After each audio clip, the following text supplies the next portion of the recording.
اعوذ باللہ من الشیطان اللعین الرجیم بسم اللہ الرحمن الرحیم السلام علیکم یا علی مدد۔ مومنین و مومنات کی خدمت میں بے انتہا مجرب ترین عمل و وظیفہ شہزاد علی الاکبر کا لے کر آئے ہیں۔ یہ عمل و وظیفہ مومنین نے خصوصی طور پر شب جمعہ میں کرنا ہے۔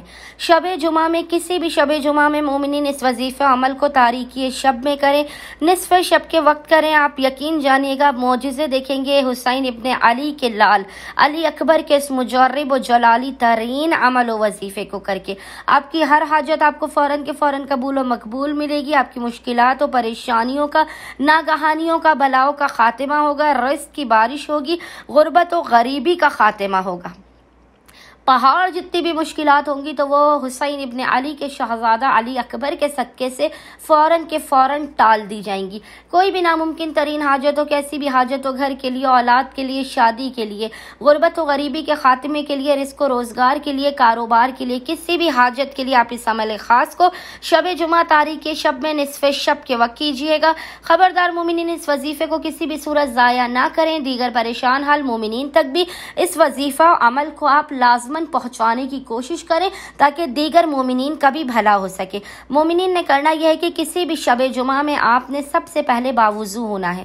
تاریکی شب میں جب آسمان پر ستارے چھا چکے ہوں اور رات آدھی ہو چکی ہو، تاریکی شب میں جب لوگوں کی اکثریت سو رہی ہو، اس وقت مومنین نے کرنا یہ ہے کہ باوضو ہونا ہے۔ باوضو ہونے کے بعد آپ نے اس عمل کو تنہائی میں، خلوت میں کرنا ہے، بنا کسی سے کلام کیے کرنا ہے۔ سب سے پہلے آپ نے 2 رکعت نماز پڑھ کے اس کا ہدیہ شہزادہ علی الاکبر کی بارگاہ میں پیش کرنا ہے۔ نماز پڑھنے کے بعد آپ نے مصلی ہی پر بیٹھ کر بنا کسی سے کلام کیے ایک تسبیح پڑھ کے اس کا ہدیہ، درود کی ایک تسبیح پڑھ کے، یاد رکھیے گا درود کی ایک تسبیح پڑھ کے اس کا ہدیہ محمد و آل محمد کی بارگاہ میں پیش کرنا ہے۔ پھر آپ نے پیشانی کو سجدے گاہ پر رکھ کر اس ذکر کی تلاوت کرنی ہے۔ ذکر آپ کو انشاءاللہ تعالی اسکرین پر لکھا ہوا نظر آ رہا ہوگا، اور وہ ذکر کیا ہے؟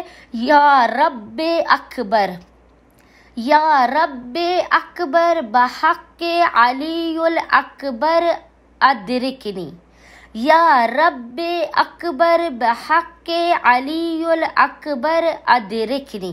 مومنین نے اس ذکر کی تلاوت کرنی اول و آخر 3 مرتبہ، درود کے درمیان میں 128 مرتبہ 128 ٹائمز، اور اس کے بعد آپ نے پیشانی کو سجدے گاہی پر رکھ کے خداوند متعال کو حق علی اکبر کا واسطہ دے کر، شہزادے کی جوانی کا واسطہ دے کر، شہزادے کے حق کا واسطہ دے کر، حسین ابن علی کا واسطہ دے کر اپنی حاجتوں کو طلب کرنا۔ خداوند متعال بحق کے شہزادے علی الاکبر مومنین کی ہر حاجت انہیں عطا کر دے گا، ان کی بلاؤں مصیبتوں پریشانیوں کو ٹال دے گا، ان کے رزق و روزی میں برکت کر دے گا، اور ان کے کاروبار میں برکت کر دے گا، ان پر اپنے خصوصی رحم و کرم اور برکتوں کی بارش کر دے گا۔ امید کرتے ہیں مومنین کی اکثریت اس عمل خاص کو لازماً کریں گے اور ہمیں اور ہمارے خانوادے کو اپنی خصوصی دعاؤں میں یاد رکھیں گے۔ اللہم صلی علی محمد و آل محمد وعجل